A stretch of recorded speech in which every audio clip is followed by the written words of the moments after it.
गोपीजनवल्लभा गिरिवरधारी जय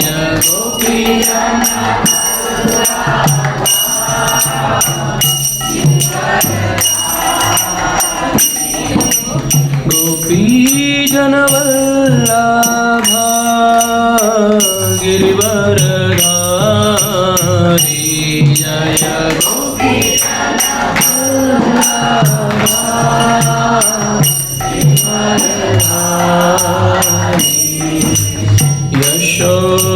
यशोदानन्दन व्रज जनरञ्जन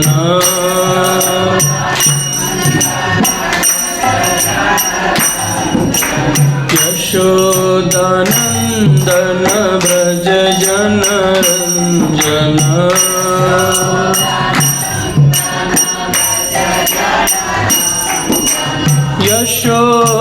यशोदानन्दन व्रज जनरञ्जन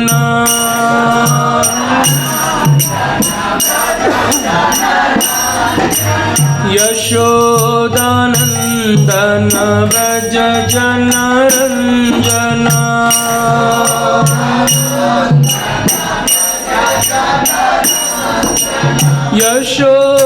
यशोदानन्दन व्रज जनरञ्जन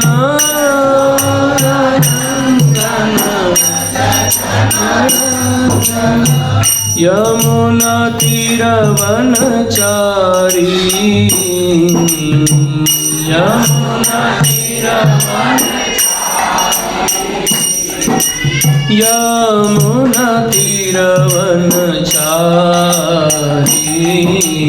यमुना तीरवनचारी जय राधा माधव कुंज बिहारी जय राधा माधव गोपी जन वल्लभ गिरिवरधारी गोपी जन वल्लभ यशोदानन्दन व्रज जनरञ्जन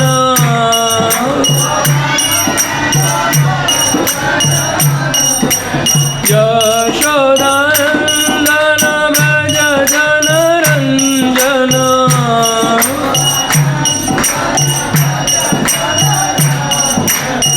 यमुना तीरवनचारी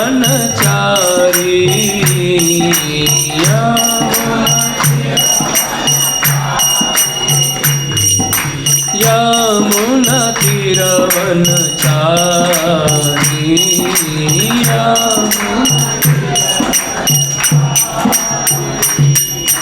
जय राधा माधव कुंज बिहारी जय राधा माधव गोपी जन वल्लभ गिरिवरधारी गोपी जन वल्लभ हरे कृष्णा कृष्ण कृष्ण हरे हरे हरे राम राम राम हरे हरे हरे कृष्णा कृष्ण कृष्ण हरे हरे हरे राम राम राम हरे हरे हरे कृष्णा कृष्ण कृष्ण हरे हरे हरे राम राम राम हरे हरे हरे कृष्णा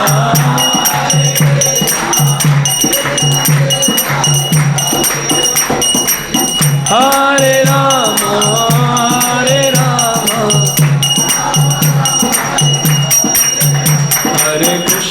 हरे कृष्ण कृष्ण कृष्ण हरे हरे हरे राम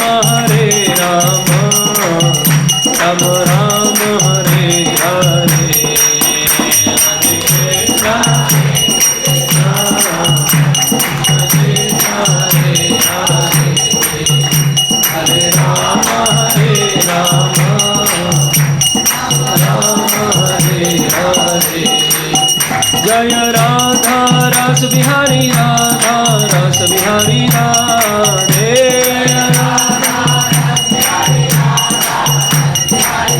जय सीताराम लक्ष्मण हनुमान सीताराम लक्ष्मण हनुमान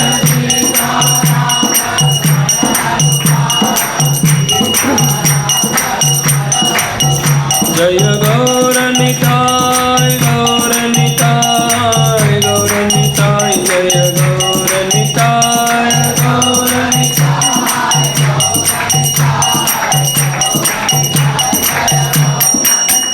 जय जय प्रभुपाद प्रभुपाद प्रभुपाद जय जय प्रभुपाद जय जय प्रभुपाद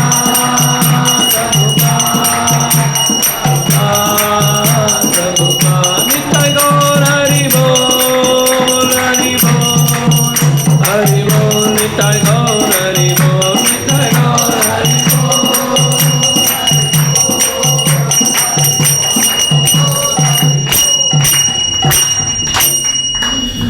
जय श्री श्री राधा रास बिहारी भगवान की श्री श्री सीताराम लक्ष्मण भक्त हनुमान की श्री श्री गौरनिताय की दामोदर मास की श्री प्रभुपाद की निताय गौर प्रेमानंदे ओम नमो भगवते वासुदेवाय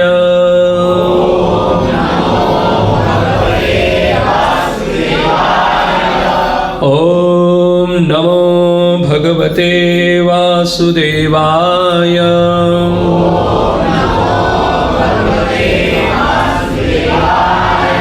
ओम नमो भगवते वासुदेवाय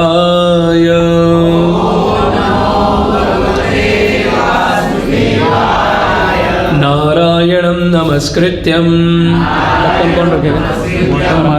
नरं चैव नरोत्तमं देवीं सरस्वतीं व्यासं ततो जयमुदीरये नष्टप्रायेषु भद्रेषु नित्यं भागवत सेवया भगवतीरुत्तम श्लोके भक्तिर्भवति नैष्ठिकी ॐ अज्ञानतिमिरान्धस्य ज्ञानाञ्जनशलाकया चक्षुरुन्मिलितं येन तस्मै श्रीगुरुवे नमः श्रीचैतन्यमनोभीष्टं स्थापितं येन भूतले स्वयं रूप कदा मह्यं ददाति स्वपदान्तिकं वन्देऽहं श्रीगुरु श्रीयुतापदकमलं श्रीगुरुन् वैष्णवांश्च श्रीरूपं साग्रजातं सहगण रघुनाथान्वितं तं सजीवं साद्वैतं सावधूतं परिजनसहितं कृष्णचैतन्यदेवं श्रीराधा कृष्णपादां सहगण ललिता श्रीविशाखान्वितांश्च नमो विष्णुपादाय कृष्णपृष्ठाय भूतले श्रीमते भक्तिवेदान्त स्वामिनिति नामिने नमस्ते सारस्वती देवे गौरवाणी प्रचारिणे निर्विशेष शून्यवादी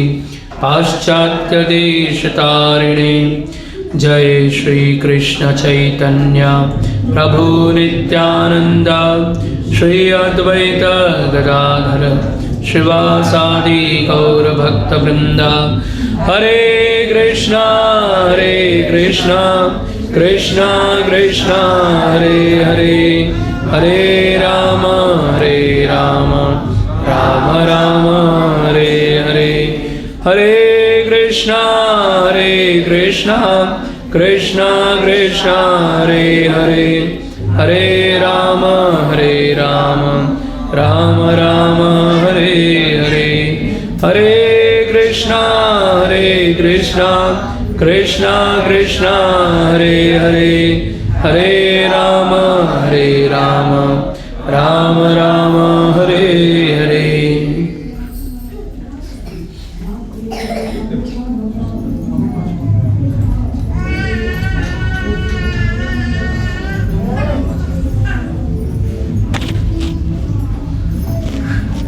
दो बैकग्राउंड दे देंगे,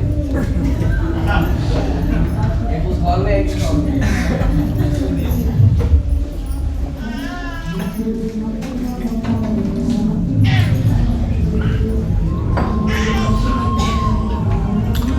कृपया मोबाइल साइलेंट कर लें।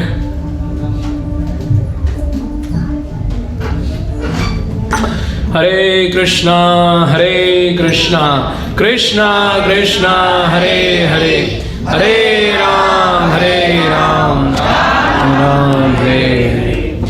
तो आप सभी भक्तों का हार्दिक स्वागत है अंतर्राष्ट्रीय कृष्ण भावनामृत संघ इस्कॉन में। यह प्रति मंगलवार का कार्यक्रम हम सभी के लिए श्री श्री राधा रास बिहारी मिश्र प्रभुपाद जी के कृपा से परम पूज्य गोपाल हिज ग्रेस श्रीमान गोकुलेश्वर प्रभु जी के द्वारा हम सभी यहाँ पर कथा श्रवण करने जा रहे हैं। तो आज का जो दिन है, हम लोग ने पिछली बार एक कथा सुनी थी। कुछ इलाज नहीं है इसका?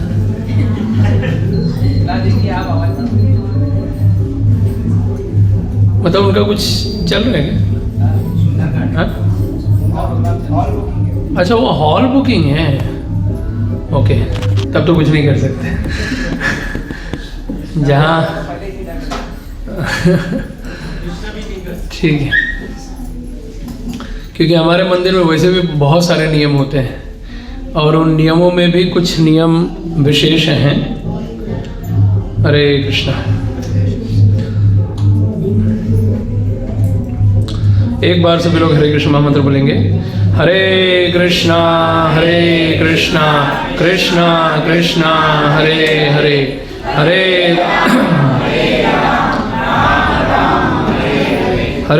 कृष्णा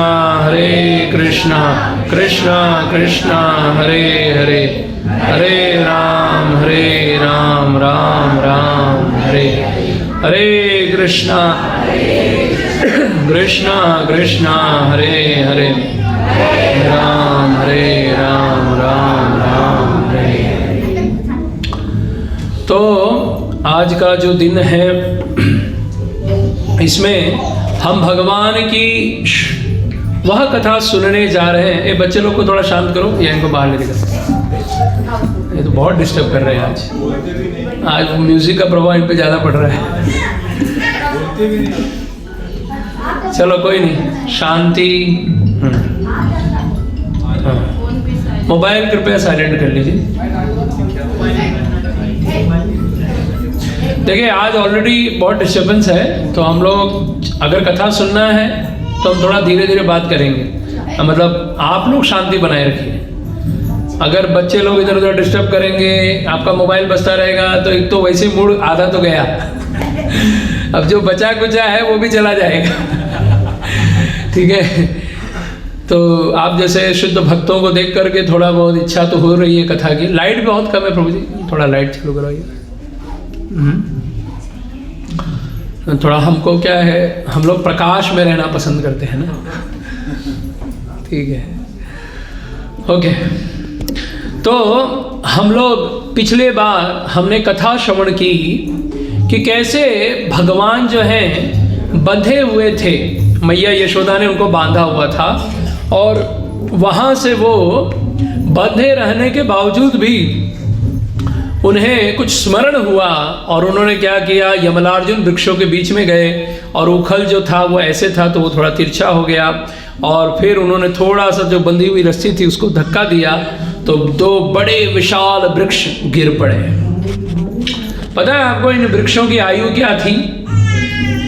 आपका कैलकुलेटर बंद हो जाएगा।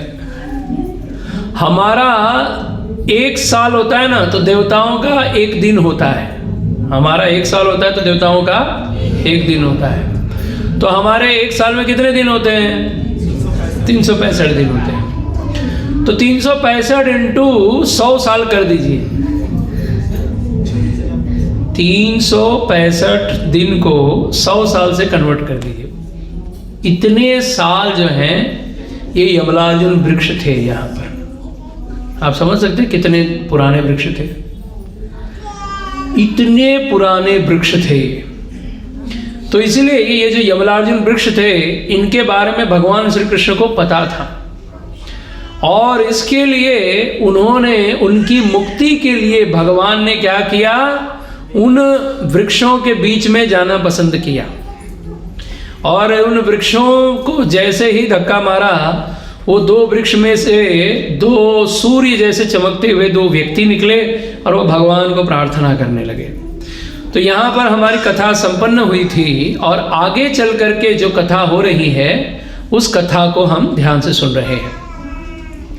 तो अर्जुन जो है,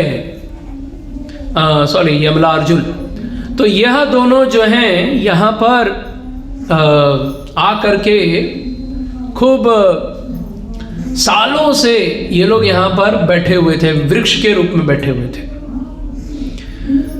वृक्ष जो है यहाँ पर क्या होता है, पेड़ की योनि कैसे मिलती है उसके पीछे इतिहास है, और ये यमलार्जुन पेड़ कैसे बने उसका भी इतिहास है। पहले तो ये जान लीजिए पेड़ कौन बनता है। पेड़ों में भी जीव होते हैं, ये बात तो पता है ना। ये हमारे भारत के एक वैज्ञानिक ने बताया दुनिया को कि पेड़ों, वृक्षों में जीव होता है। लेकिन हम लोग तो ये हजारों करोड़ों वर्षों से बात जानते हैं।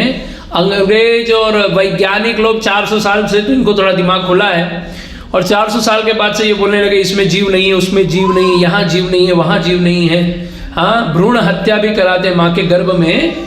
जो जीव को बोलते हैं वहाँ 2-3 महीने तक बच्चा नहीं आता है, मतलब उसमें प्राण नहीं रहते, इसलिए आप उसको मार सकते हो। अगर वो 2-3 महीने में जीव नहीं है तो क्या तीसरे महीने में जीव आने से भी पड़ता है क्या? वो बेर जितना बड़ा हो के इतना बड़ा हो जाता है तब जीव नहीं रहता क्या? तो पहले दिन से ही जीव होता है गर्भ में। ऐसे ही वृक्ष जो होते हैं, वृक्षों का भी ऐसा ही जीवन होता है। वो बीज में भी जीव होता है, बीज में भी जीव होता है।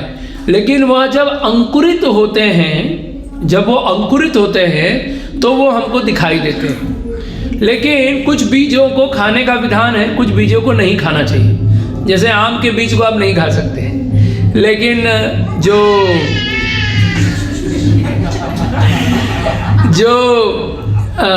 अंजीर होता है, अंजीर के अंदर कितने बीज होते हैं, छोटे छोटे बीज होते हैं, उनको हम लोग खा लेते हैं। अमरूद के बीजों को खाते हैं।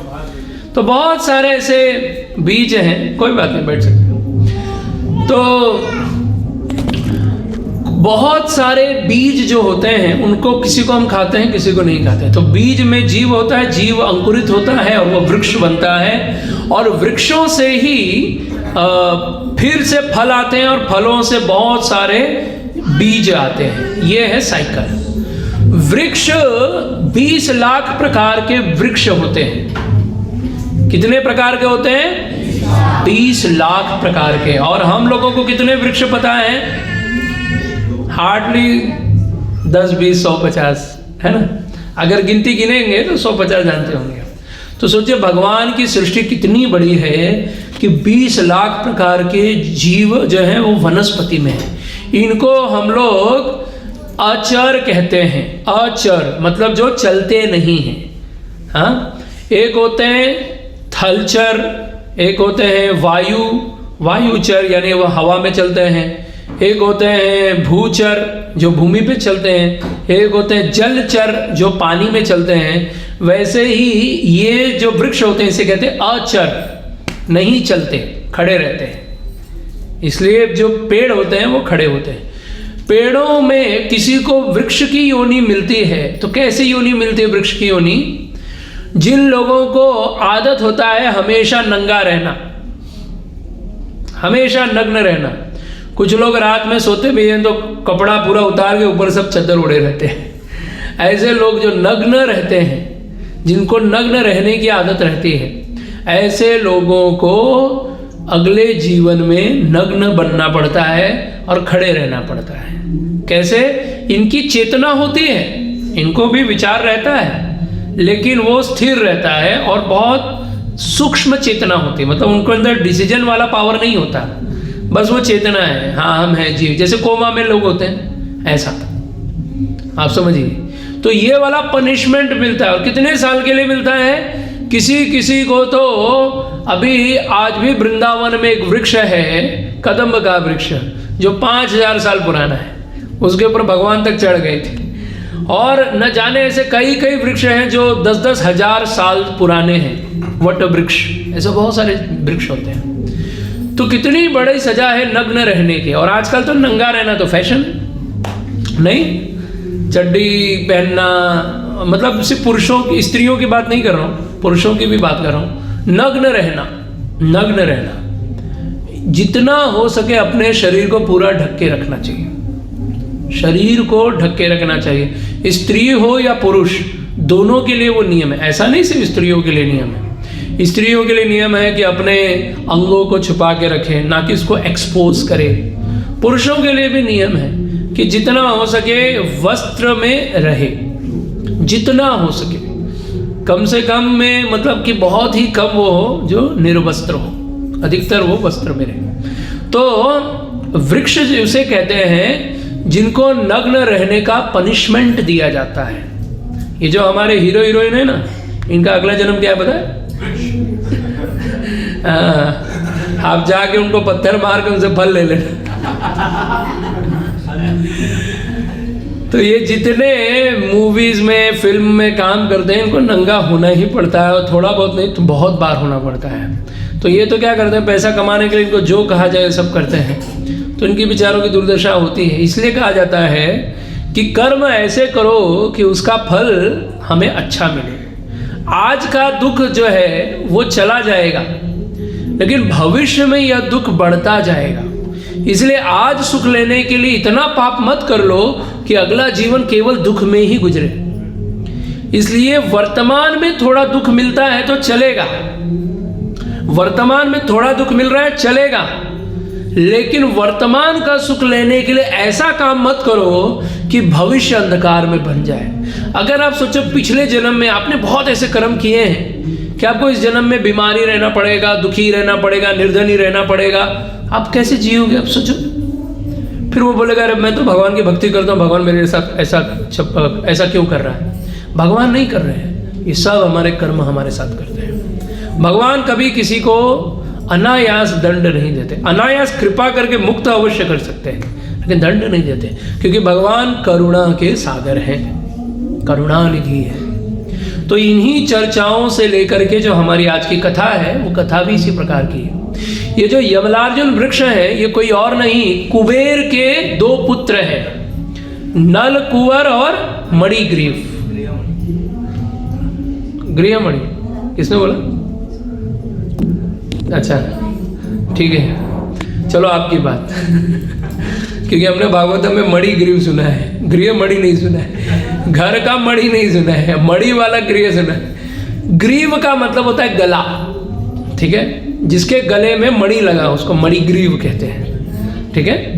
तो ऐसे जो दोनों वृक्ष हैं, ये वृक्ष नहीं थे, ये कुबेर के 2 पुत्र थे। आप सोचिए कुबेर कौन है? कुबेर का नाम तो हम लोग आज भी लेते हैं, नहीं? अरे तो कुबेर है ना, वो तो जाओ वो सब उनके घर पे कुबेर का खजाना पड़ा है, ऐसी बातें करते हैं। तो कुबेर जो होता है, कुबेर जो है ये यक्ष है, यक्ष। एक होता है पिशाच, एक होता है भूत, एक होता है प्रेत, फिर एक होता है राक्षस, एक होता है असुर, एक होता है यक्ष। यक्ष केवल कुबेर ही नहीं है, पता है युधिष्ठिर महाराज भी महाभारत में यक्ष से मिले थे, है ना? तो उनसे परीक्षा पूछता है कि संसार में आश्चर्य क्या है? तो युधिष्ठिर महाराज बोलते हैं, ऐसा जोक है कि लोग चाइना का मोबाइल लेके चाइना का बहिष्कार करते हैं। संसार का आश्चर्य क्या है? बोले संसार का आश्चर्य यही है कि लोगों की मृत्यु होती है, वो देखते हुए भी लोगों को लगता नहीं है कि उनकी भी मृत्यु होने वाली है। कितना बड़ा आश्चर्य है ये, संसार का आश्चर्य है। ऐसे उन्होंने न जाने बहुत सारे प्रश्न पूछे थे। तो यक्ष जो है ये भी एक देवताओं के जैसे होते हैं, देवताओं का रूप भी होता है, इनको कहते हैं। तो देवता ही है यक्ष। तो नल जो कुबेर जी जो हैं, और ये जो नलकुंवर और मणिग्रीव जो थे, ये दोनों भगवान शिव के भक्त थे। ध्यान से सुनिए, ये भगवान शिव के भक्त थे, कृष्ण के विष्णु के भक्त नहीं थे। तो इनको धन का इतना अहंकार था कि ये लोग क्या कर रहे थे, जब धन इतना होने के बाद आदमी क्या करता है ना? तो जिनकी बुद्धि स्थिर नहीं होती, जब धन मिल जाता है तो वो केवल पाप ही करते हैं। आपको पता है भोजन पचाना आसान है, धन पचाना आसान नहीं है। धन पचाना भी आसान है, यश पचाना आसान नहीं है। और यश को भी अगर कोई पचा लिया तो मुक्ति को भी पचा पाना इतना आसान नहीं। कितना बड़ा बात है, मतलब उधर भी अहंकार आ जाता है। पहली बात तो भोजन को पचाना आसान नहीं, हर कोई खा कर डाइजेस्ट नहीं कर सकता। उसके लिए उसको लिमिटेड खाना पड़ता है, सिस्टमेटिक खाना पड़ता है। इतना ही खिलाओ, यही खाऊंगा तो ही डाइजेस्ट होगा। तो हर कोई खा भी नहीं सकता, है ना? तो खाना, भोजन जो है उसको डाइजेस्ट करना आसान नहीं है। अगर उसको कोई डाइजेस्ट कर लिया तो अच्छी बात है, लेकिन भोजन को डाइजेस्ट करते हुए भी कोई धन को डाइजेस्ट नहीं कर पाता। कुछ लोगों को पैसा दे दो और उसको, उस व्यक्ति को उसके बाद मिलो। मान लीजिए आपके पिताजी ने 100 करोड़ रुपया जमा कर रखा होगा आपके नाम पे, या ऐसी कोई प्रॉपर्टी छोड़ी होगी, और उनमें से 1-2 करोड़ रुपया ऐसे व्यक्ति को दे दो जिसको लगता हो बेचारा बड़ा दुखी है, उसको पैसे दे के देख लो, देखो उसका स्वभाव बदल जाएगा, उसकी भक्ति बदल जाएगी। ऐसे तो रोज मंदिर में दिखता है, अब नहीं दिखेगा, अब कहीं और दिखेगा। तो ये भगवान की बड़ी कृपा है हम पर कि हमको धन नहीं मिला है।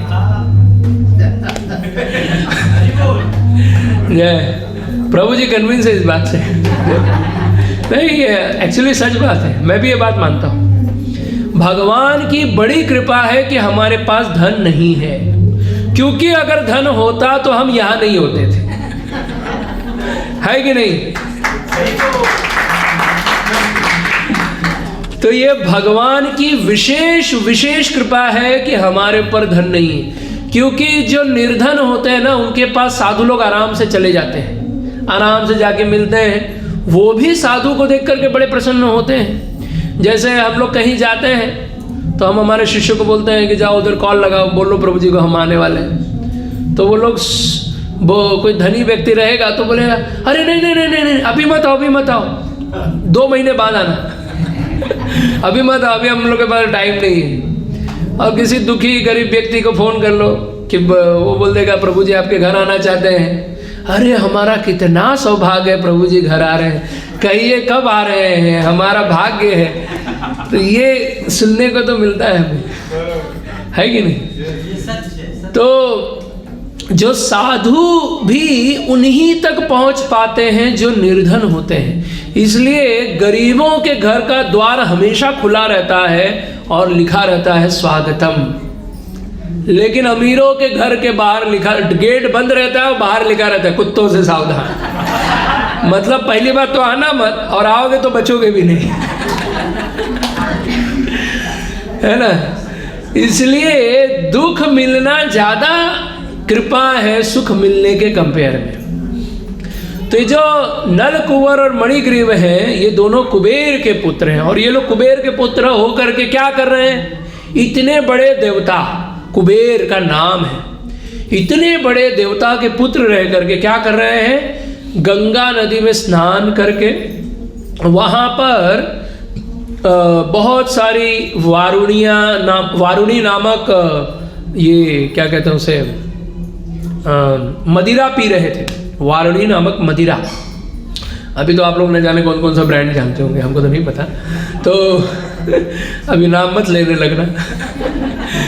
तो पर वारुणी नामक एक मदिरा होती है, अब भागवतम में जो लिखा है वो मैं बता रहा हूँ। तो वो लोग पी रहे थे और उनके साथ में कई सारी तरुणियाँ थी। वरुणी के साथ तरुणियाँ थी। तरुणी मतलब कम एज की लड़कियाँ जो बहुत सुंदर होती हैं, उनके साथ में वो लोग नृत्य कर रहे थे, नाच कर रहे थे। कहाँ पर? पानी के अंदर, और पूर्ण नग्न हो करके, पूरे नग्न हो करके। ऐसे तो जलाशय में कभी भी नग्न नहीं जाना चाहिए। जैसे अभी वृंदावन में लोग जाते हैं, कार्तिक का महीना है तो यमुना नदी में स्नान करते हैं। राधा कुंड, श्याम कुंड, उद्धव कुंड, बहुत सारे कुंड हैं। या जगन्नाथपुरी जाते हैं, मायापुर जाते हैं, हरिद्वार जाते हैं, तो सब क्या करते हैं? स्नान करने जाते हैं। कहा गया है जब भी आप जलाशय में या पवित्र नदियों में स्नान करें तो भूल करके भी नग्न स्नान नहीं करना चाहिए, नहीं तो वो अपराध लगता है। पुण्य की जो बोलते हैं ना, पुण्य की प्राप्ति और पापों का क्षय, ये तो दूसरा बात है। पहला पॉइंट ये है कि अपराध से बचो। इसलिए भक्ति में जब हम लोग शुरुआत में आते हैं तो हम लोग को बोलते हैं chant Hare Krishna and be happy, और जब हम चैंटिंग हरे कृष्णा करने लगते हैं तो बोलते हैं 10 नाम अपराध से भी बचो। है ना? तो पहले तो बोलते हैं कि केवल हरे कृष्ण महामंत्र बोलो, कोई चिंता नहीं है, भगवत धाम चले जाओगे। फिर बाद में भक्ति में आ गया तो बोलते नहीं 10 नाम अपराध से भी ध्यान रखो। तो वैसे ही जब हम किसी पुण्य तीर्थ स्थलों पर जाते हैं तो वहाँ पर नग्न नहीं रहना चाहिए, और वहाँ पर विशेष करके उन जलों में नग्न प्रवेश नहीं करना चाहिए।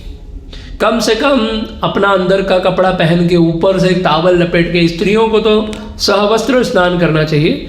पुरुष लोग भी जब स्नान करते हो तो वह भी लगभग बहुत सारे वस्त्र पहन करके जाना चाहिए। एक बार राधानाथ स्वामी महाराज, परम पूज्य राधानाथ स्वामी महाराज जगन्नाथपुरी में स्नान करने गए थे समुद्र में। अब समुद्र की लहरें आप लोग देखते होंगे कितनी तेजों से लहर आती है। तो महाराज जो थे उधर स्नान करने गए, प्रवेश करने गए, तो वो कॉपिन पहनते हैं और उसके ऊपर लुंगी लपेटते हैं और ऐसे गए अंदर नहाने के लिए। तो समुद्र का बहाव इतना तेज था कि महाराज आधे रास्ते स्नान कर रहे थे, तो स्नान करते करते वो बीच में चले गए। समुद्र का बड़ा आनंद आ रहा था महाराज को, बीच में चले गए। तैर के नहीं गए, चल चल के ही गए। लेकिन बीच में जाने के बाद उनका जो अंदर का वस्त्र था वो सब निकल गया, और समुद्र था तो ऐसा था कि अब कहाँ जाए कपड़ा ढूंढने। फिर बीच में से महाराज पानी में से सबको हाथ दिखा रहे हैं, तो सारे भक्त लोग भी हाथ दिखा रहे हैं, हरि बोल। तो महाराज फिर से हाथ दिखा रहे हैं, अरे हरि बोल। तो सब जोर से कर रहे हरि बोल। अब ऐसे करते करते काफी समय हो गया। तो एक दो बुद्धिमान भक्त थे, वो लोग थोड़ा समझ गए कि महाराज इतने बार बार हाथ नहीं दिखाते, कुछ तो कारण होगा। तो वे लोग गए बीच में महाराज जी के पास। महाराज जी को बोले क्या हुआ महाराज जी, आप कब से हाथ दिखा रहे हैं? महाराज बोले मैं कब से तुम लोगों को बुला रहा हूँ, तुम लोग कोई सुन क्यों नहीं रहा? तो बोले क्या हुआ? बोले अरे मेरा सारा कपड़ा निकल गया है, जल्दी से पहले तावल लाओ। तो महाराज के लिए तावल लाया गया। तो जब तावल वो लपेट के महाराज बाहर निकले तो महाराज इंग्लिश में बोलते हैं, When I enter in sea, I was in Gaudiya sannyasi, and when I coming from sea, I am a Naga sadhu.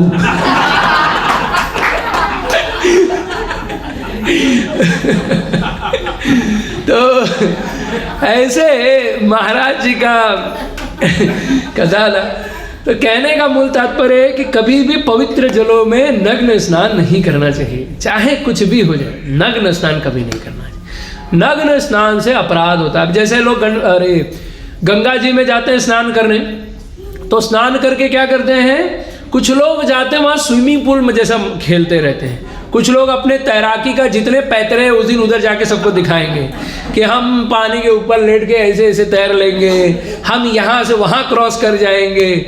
एक बार हम भी गए थे, तापी नदी सूरत में है, हम गए थे स्नान करने, नदी में कूदे वहीं डूबने लग गए। तो दो चार भक्त लोगों को लगा मैं मजाक कर रहा हूँ, एक भक्त ने कपड़ा फेंका तो मैं वापस आया। तो नदियों में जाकर के कोई खेल कूद नहीं करना चाहिए, विशेषकर पवित्र तीर्थ स्थलों में। वहाँ जा कर के चुपचाप 3 बार डुबकी मारो और बाहर निकल जाओ। कुछ लोगों को पानी से बड़ा प्रेम रहता है, ठीक है रहो उसी में, थोड़ा थोड़ा इधर उधर घूम लो, लेकिन शांति, पानी को भी डिस्टर्ब नहीं करना चाहिए। वो जल है, वो जीव है, वो किसी का शरीर है। अभी आपके ऊपर कोई छोटा बच्चा आ जाए, एक चुपचाप पड़ा रहे तो अच्छा लगता है, वो यहाँ वहाँ घूमता रहेगा तो अच्छा लगेगा। तो ऐसे ही जो जल होते हैं, पवित्र जल होते हैं, विशेषकर जो कुंड होते हैं, जैसे श्याम कुंड, राधा कुंड, तो वहाँ पर जल में जा कर के आप स्नान कर सकते हो। किसी किसी को बड़ी इच्छा होती है कि नहीं राधा कुंड में बैठ के राधा कृपा कटाक्ष का पाठ करूं, तो करना चाहिए। तो जल में खड़े रह कर के आप कर सकते हैं, लेकिन जल में जा कर के तैराकी करना, बुड़बुड़ बुड़बुड़ करना, यहाँ वहाँ हाथ पैर मारना, फटर फटर मारना, पैरों से मारना, ये सब ठीक नहीं है, ये सब एडिकेट नहीं है। एटलीस्ट भक्तों को तो नहीं करना चाहिए, और जो अभक्त होता है वही लोग करते हैं ये सब काम। तो इसलिए ये बात सदैव याद रखना चाहिए कि जब भी हम तीर्थ स्थल पर जाएं, पहली बात तो नग्न ना हो किसी भी स्थिति में, और दूसरी और महत्वपूर्ण बात है वहाँ तैराकी करने नहीं जा रहे। तैराकी करने का मन है, आओ हमारा जुहू बीच पे जितना तैराकी करना है करके आओ है ना, या स्विमिंग पूल में जाओ पैसा दे करके, वहाँ कोई नहीं जाएगा। जहाँ धाम पाएंगे फ्री का पानी कूद पड़ेंगे है ना। तो कभी भी जलों का अपमान नहीं करना चाहिए, बहुत महत्वपूर्ण है। तो जब जल का स्नान हम लोग करते हैं तो वहाँ पर नग्न नहीं रहना चाहिए। और ये लोग क्या है, कुबेर के पुत्र हैं, तो धन के नशे में थे, और वहाँ फूलों का बाग भी था और बगल में नदी थी। घुस गए अंदर और गए, बड़े आनंद रमण कर रहे हैं, स्त्रियों के साथ गल कंधे पे हाथ रख करके नाच रहे हैं, गा रहे हैं, और पूर्ण नग्नावस्था में रह रहे हैं। तो उसी समय वहाँ पर नारद मुनि प्रवेश किए। अब नारद मुनि जब दूर से आते देखा गया, एक कोई साधु आ रहा है, तो जितनी स्त्रियां थी वो लोग तो डर के मारे तुरंत वहाँ से निकली, अपना कपड़ा वपड़ा ढक करके भागने लगी। पर ये जो दो लोग थे, नलकुबर और मणिग्रीव, ये लोग धन के नशे में इतने मदांध थे, इतने अंधे थे कि इन्होंने नारद मुनि को देख करके भी ये नहीं सोचा कि हम ऐसे नग्न खड़े अच्छा नहीं है, तो भी आराम से ऐसे खड़े और नशे में ऐसे ऐसे खड़े हैं। नारद मुनि ने देखा कि अरे तुम लोग देवताओं के पुत्र हो, और देवताओं के पुत्र होकर के भी तुम ऐसा जीवन जी रहे हैं। अरे कम से कम देवता लोग तो ये काम नहीं करना चाहिए ना, कि वो नंगे रहना। आपको श्रीमद् भागवतम 9वें स्कंद में एक अप्सरा आती है एक राजा के पास, मैं उनका नाम भूल रहा हूँ। तो अप्सरा आती है राजा के पास, और वो राजा को कहती है कि तुम मेरे सामने सिर्फ रात्रि में जब मेरा संग करोगे तभी तुम नग्न हो सकते हो, अन्यथा नहीं। ऐसा बात बोला गया है। यानी जो देवता हैं, जो अप्सराएं हैं, वो भी हमेशा नग्न नहीं रहती। तो हम लोग किसी को भी देख करके अप्सरा वर्ड प्रयोग भी करते हैं, तो अप्सराओं का एक स्टैंडर्ड है, वो लोग कभी भी नग्न नहीं रहते। यहाँ तक कि गंगा जी जब धरती पे उतरी हैं तो उसका भी लीला स्टोरी है। क्या है कि उनकी जो कथा ये है कि जब शंतनु महाराज स्वर्ग में थे और गंगा जी स्वर्ग में थी, तो गंगा जी के स्तनों के ऊपर जो रखा हुआ कपड़ा था वो वायु के द्वारा उड़ गया, तो सारे देवताओं ने अपना सर नीचे कर लिया था, लेकिन शंतनु एक टक लगा के गंगा को देख रहे थे और गंगा उनको देख रही थी। यह देख करके ब्रह्मा जी बड़े क्रोधित हो गए और उन दोनों को श्राप दे दिया कि तुम लोग मनुष्य योनि में जाओगे। देवताओं में जब किसी को श्राप देना होता है, गाली देना होता है, तो क्या बोलते पता है, मानवा मानवा, जैसे हम लोग बोलते हैं कुत्ता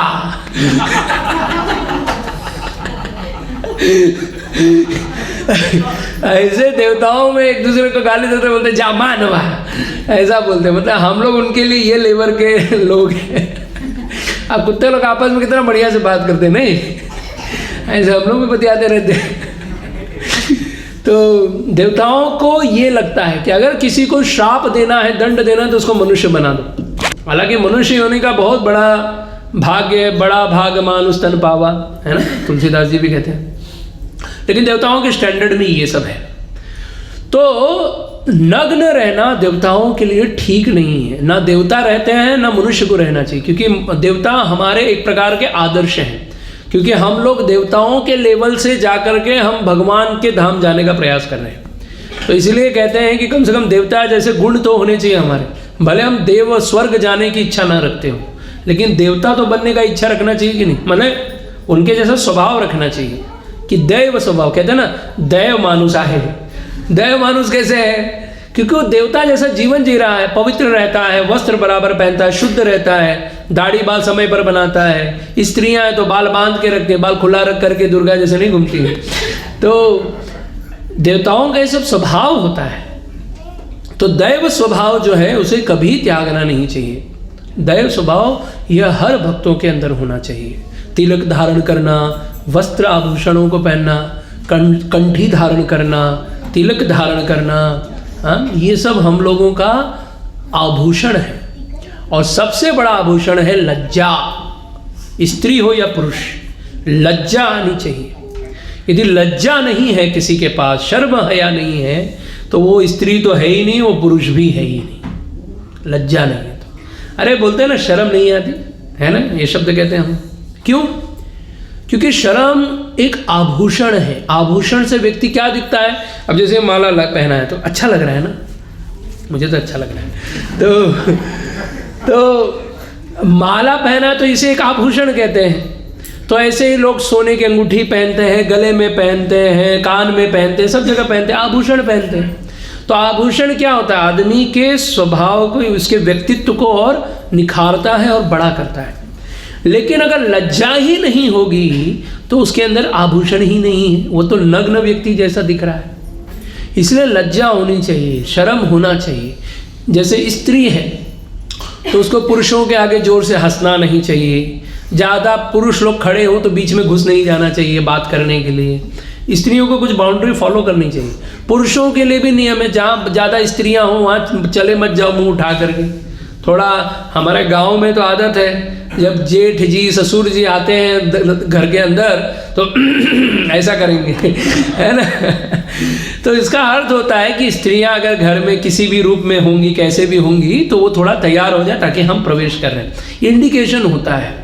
तो ऐसे ही स्त्रियों के लिए नियम होते हैं, पुरुषों के लिए भी नियम होते हैं। पुरुषों को भी विदाउट इंडिकेशन कभी भी कहीं प्रवेश नहीं करना चाहिए। और स्त्रियों के लिए तो भाई वो तो जहाँ जाती है वो तो पहले अपना अंग वस्त्र सब देख करके फिर ही कहीं जाती है। तो ये सब नियम, लज्जा नियम, ये सब हमारे लिए ही बनाए गए हैं। तो यहाँ पर ये कथा में ये बात बहुत विशेष रूप से आ रही है कि इनमें लज्जा नहीं थी, नग्न खड़े थे, नग्न खड़े थे। और नारद मुनि को बहुत गुस्सा आया कि ये सब देवता होकर के ऐसा कार्य करते हैं। इसलिए इनको श्राप दे दिया। कि क्या श्राप दे दिया? कि तुम लोग जाओ वृक्ष बन जाओ, वृक्ष बन जाओ तुम लोग। दंड देने के पीछे कारण होता है। अगर आप किसी को दंड दे रहे हैं उसका कल्याण करने के लिए तो वो दंड सही है। इसलिए कभी किसी की अगर आप बुराई कर रहे हो, किसी को डांट रहे हो, किसी को फटकार रहे हो, इसका अर्थ ये है कि हम उसका कल्याण चाहते हैं। और अगर हम उसका कल्याण नहीं चाहते और केवल टाइम पास के लिए उसको डांट रहे हैं, फटकार रहे हैं, तो पाप लगता है, अपराध लगता है। ये सब जितना जीवन में दुख मिल रहा है ना, ये सब किया हुआ कर्म है और कुछ नहीं है। इसलिए अगर दुख से बचना चाहते हो तो पाप करना बंद कर दो। अगर आप किसी को डांट रहे हैं, जैसे छोटे बच्चों को माता पिता मारते हैं, डांटते हैं, तो ठीक है, करना पड़ता है, क्योंकि नहीं तो और खराब हो जाएंगे, जिद्दी हो जाएंगे। पर कहाँ मारना है, कब मारना है, कितना मारना है, ये भी पता होना चाहिए।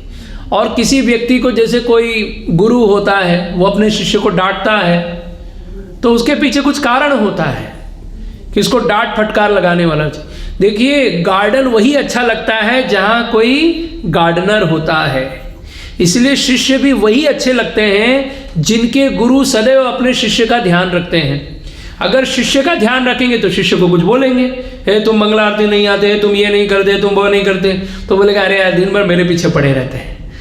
लेकिन नहीं, कोई गार्डनर मिला है जो बड़े भाग्य से मिला है कि कोई हमको पूछ रहा है कि क्या करना चाहिए, क्या नहीं करना चाहिए। नहीं तो बहुत सारे लोग बैठे हैं, किसको पूछ रहे हैं? वो आपको ही पूछ रहा है ना। तो हमारा कल्याण करने के लिए अगर कोई हमें मिला है तो उस व्यक्ति को बुरा मत समझो। यदि कृपा चाहते हो, यदि अपना उद्धार चाहते हो, तो उनकी गालियों में ही कृपा है। गुरु के गाली में ही आशीर्वाद होता है। आपको पता है, परम पूज्य गोपाल कृष्ण गोस्वामी महाराज हमारे इस्कॉन जुहू के भी जीबीसी हैं, इंडिया के भी जीबीसी हैं। जीबीसी पता है ना? जीबीसी नहीं पता आपको? उसके ऊपर लेक्चर देना पड़ेगा। जीबीसी को कहते हैं गाय बैल चराने वाला। गवर्निंग बॉडी कमीशन, इस्कॉन में गवर्निंग बॉडी कमीशन, ये जो इस्कॉन चल रहा है श्री प्रभुपाद जी के द्वारा, तो बहुत सारे उन्होंने जीबीसी तैयार किए हैं।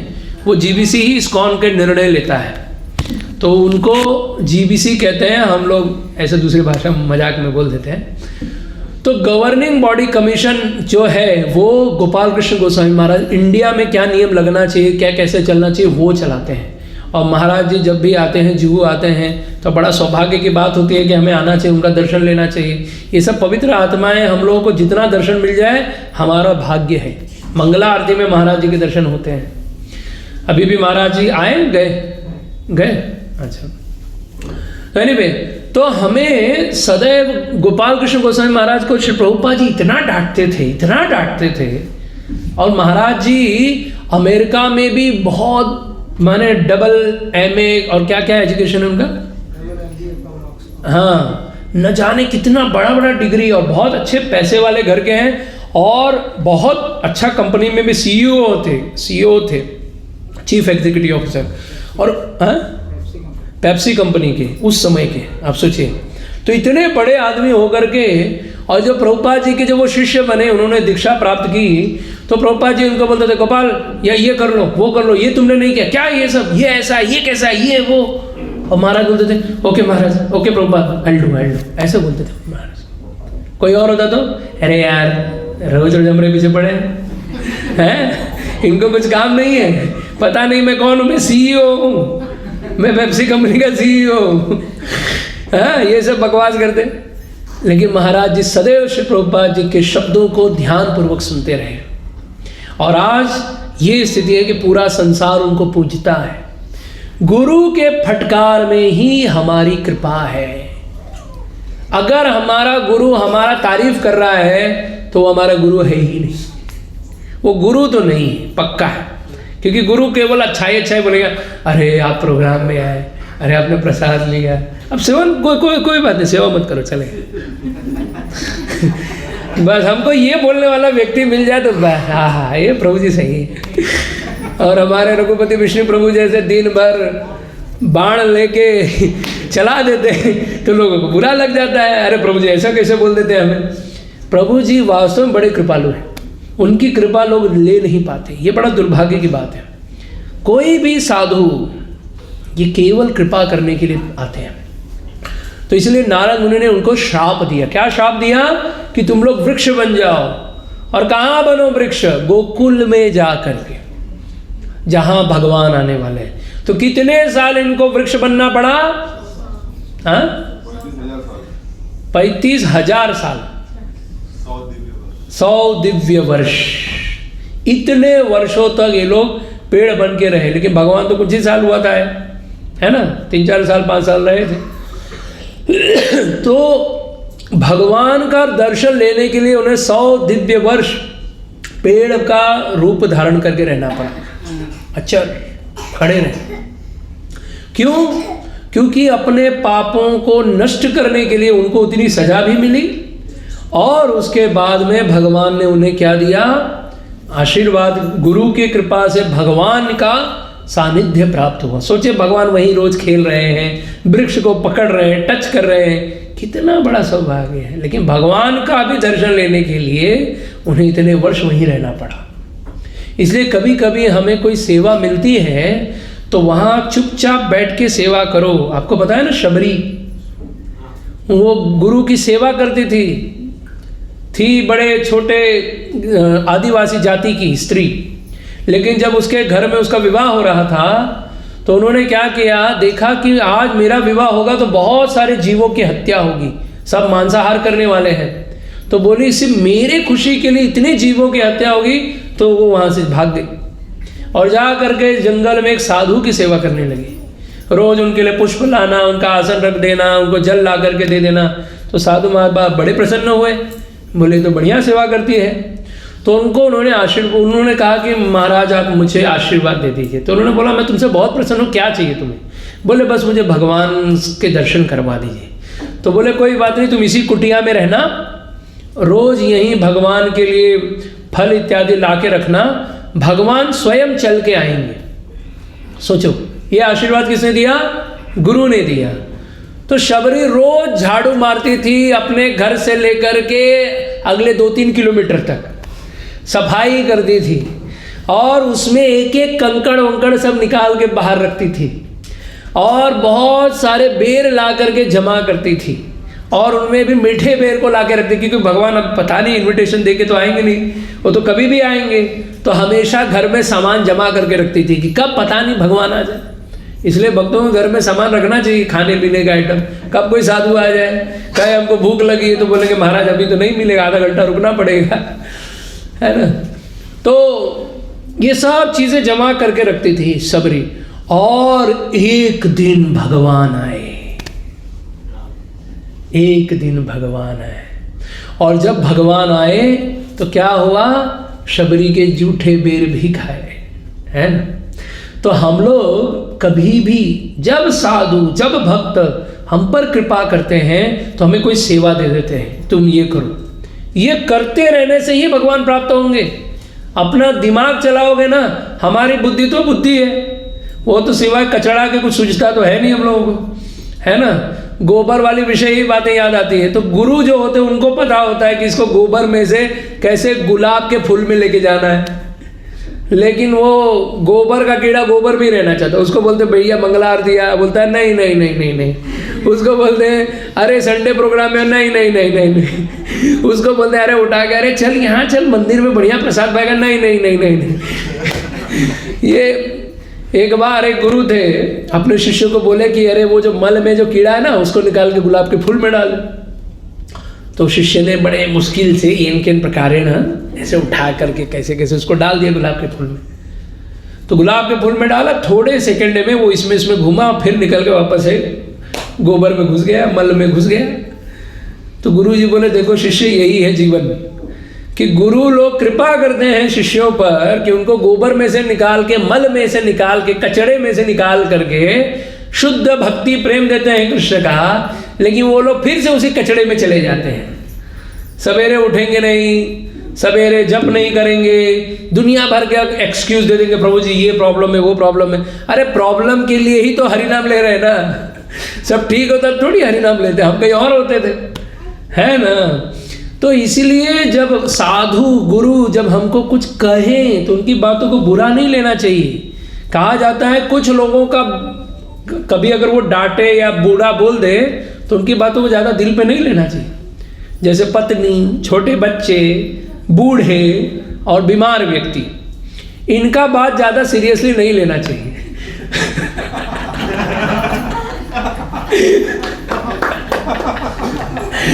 कुछ लोग समझे, कुछ लोग नहीं समझे।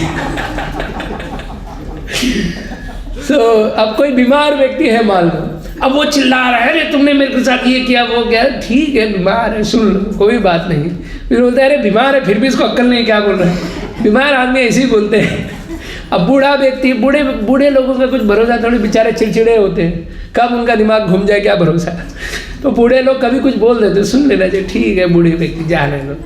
ऐसे छोटे बच्चे होते हैं, किसी के आगे कुछ भी बोल देते हैं तो उनकी बात को सीरियसली नहीं लिया जाता है। आगे की बातें तो आप समझ सकते हैं, है ना। तो जितना हो सके अपने जीवन में गुरु के शब्दों का कभी बुरा नहीं मानना चाहिए। मैं आपको मेरे बारे में थोड़ा बताना चाहूँगा कि मैं हिज ग्रेस गोकुलेश्वर प्रभु जी के सेवा में रहता था। तो प्रभु जी मेरे साथ मतलब खूब सेवा देते थे, ये कर दो वो कर दो, ऐसा कर दो वैसा कर दो। कभी कभी मुझे बोलते थे, गाड़ी में चलती गाड़ी में मेरे को उतार देते थे, बोलते जाओ मंदिर से लेके वहाँ पहुँचो सीधा। तो कोई और होता तो क्या बोलता था, नहीं प्रभु जी अभी कैसे हो सकता है, आधे रास्ते तो मैं आ गया आपके साथ, जाने तो कल करूँगा। मैं बोलता था ठीक है प्रभु जी जाते हूँ। तो हम जाके आ जाते थे। कितने बार हमें प्रभु जी ने इतना तक डांटा है कि हमारे आंसू निकल गए, लेकिन आज ही प्रभु जी की कृपा है कि मैं आपके सानिध्य में आपके बीच में बैठा हूँ। तो जितना हम गुरु के फटकारों को लेते हैं और उसे पॉजिटिविटी से भी लेते हैं तो भी हमें लाभ देगा। अगर नेगेटिविटी भी ले रहे हो कोई बात नहीं, थोड़ा दिन मुंह फुला के बैठे रहो, बाद में आ जाना वापस। तो कभी भी लाभ ही है, लाभ ही है। इसलिए कभी भी गुरु के फटकारों को बुरा नहीं मानना चाहिए। तो नलकुबेर को नारद मुनि ने ऐसे शाप दिया और शाप देने के कारण भी इनका उद्धार किया। इनको कौन प्राप्त हुए? भगवान प्राप्त हुए। और अंत में जब आप ये कथा पढ़ेंगे तो अंत में वे लोग भगवान को प्रार्थना करते हैं कि भगवान, धन के यश में ऐश्वर्य में तो व्यक्ति मदान्ध हो जाता है, लेकिन यदि किसी साधु की कृपा हो जाए तो हम जैसे तुच्छ के ऊपर भी आपकी कृपा प्राप्त हो जाती है। इसलिए भगवान, अब मैं हर इंद्रियों से केवल आपके विषय में सोचूंगा, आपके विषय में सुनूंगा, आंखों से आपका दर्शन करूंगा, कानों से आपके बारे में सुनूंगा, हाथ पैर ये सब जो भी है जा करके अब फिर से वारुणी और तरुणी के ब्रिज में नहीं जाऊंगा। अब मैं क्या करूंगा? केवल आपका भजन करूंगा। क्योंकि भगवान वैष्णवों के लिए एक ही काम दिए हैं कि भजन करो, ज्यादा चक्कर में मत पड़ो, कुछ नहीं होने वाला, ना कुछ मिलने वाला है। तो चुपचाप जो मिल रहा है उसे लो और भक्ति करते रहो। ठीक है? श्री प्रभुपाद की किसी का कुछ प्रश्न है तो हम ले सकते हैं।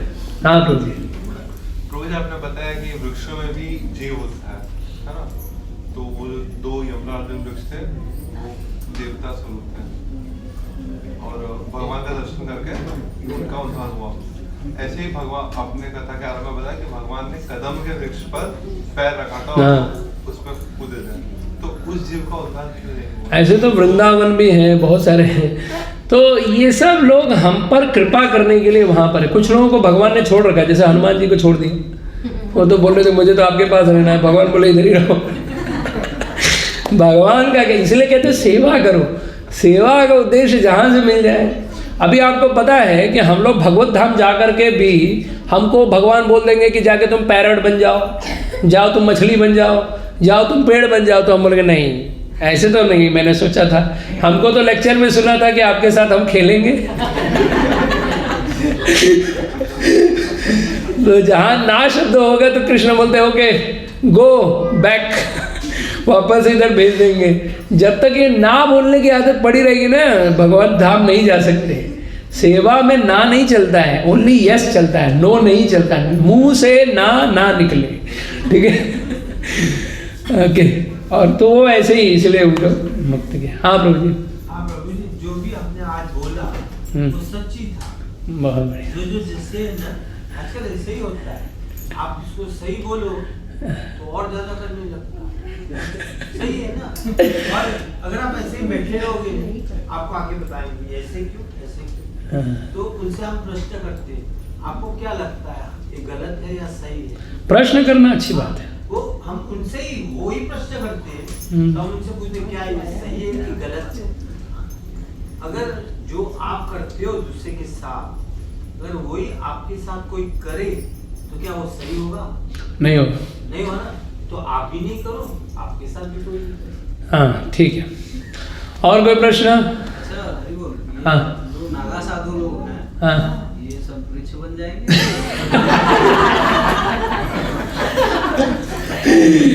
दबा के प्रश्न पूछे हो। इनका ध्यान कहीं और नहीं कि नागा साधु पे ही पहुंचे। नहीं, नागा साधु लोग जो हैं भगवान शिव के एक्चुअली भक्त होते हैं। तो भगवान शिव के पास अब भूत प्रेत पिशाच उशाच बोले, इनका भी कोई भगवान होना चाहिए, तो शिव जी इनको अपने पास रख लिए। तो इसलिए वो लोग शंभो शंभो करते रहते हैं। और आजकल तो यूट्यूब पे बड़ा चल गया है बाबा भोलेनाथ, तो सब आधे तो वैसे भोलेनाथ बन रहे हैं। तो बाबा जो है हमारे विश्वनाथ, ये सब का कल्याण करते हैं, इसलिए उनका एक नाम पड़ा है विश्वनाथ। विश्व के हित में कार्य करते हैं, तो उनके ऊपर भी क्रिया करते हैं जिन लोगों को ये सब का कुछ पता नहीं है। लेकिन जितने वैष्णव महाराज हैं, वैष्णव साधुजन हैं, अखाड़े वाले बाबा लोग, वो लोग कभी भी आप देखेंगे तिलक धारण करते हैं, कौपिन धारण करते हैं, कौपिन में रहेंगे लेकिन नग्न नहीं रहेंगे। ये नग्न रहना ये ठीक नहीं है। वो चाहे कोई धर्म का भी आप पंथ का भी पकड़ लो, चाहे जिसका पकड़ लो, नग्न रहना हमारा शास्त्र। ऋषभदेव भगवान थे, 24 अवतारों में थे, लेकिन वो नग्न थे, तो उनका ये बहुत अपमान किया गया उनका। आप पढ़िए भागवत। तो ऐसा है।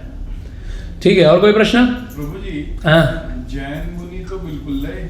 अरे बोल तो दिए, अब काहे नाम नहीं। ठीक है, और कोई प्रश्न? ठीक है, श्री प्रभुपाद की